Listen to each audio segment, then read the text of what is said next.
Mga kalangga na dungog na ho ang usa ka pahimangno, may gugmaong pahimangno sa usa ka sister nga nagpahibalo siya sa ilang kahimtang may tungod sa dili sila healthy tungod kay kanunay sila og kaon sa mga di healthy nga mga pagkaon.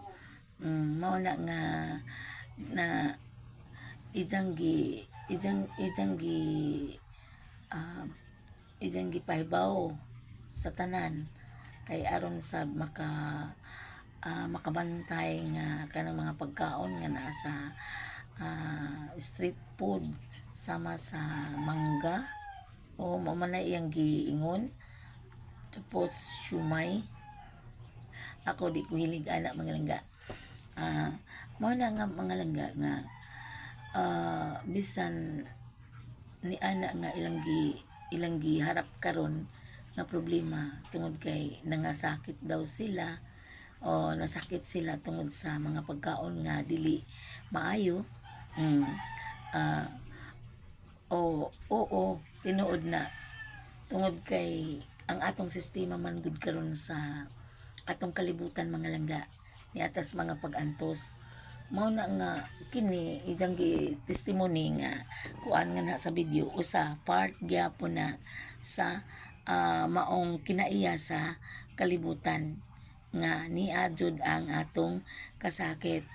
Kalain-lain ang ila gihampak sila sa dili maayong panglawas, ang uban usab problema, ang uban dili magkasundo, ang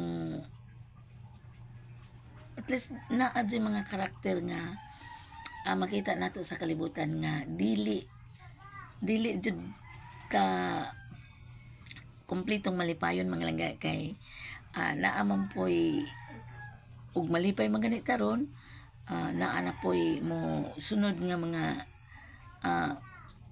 masubo ka tungod kay niya pa manggod taning sistema mga langga. Mao na nga ang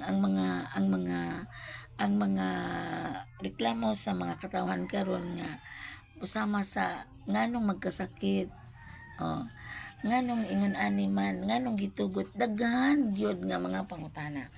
Mao na nga kining ijang gisaysay usap po ni sa kaebidensya nga kita karon ning sistema ni as pag-antos. Pero kining tanan mahanaw.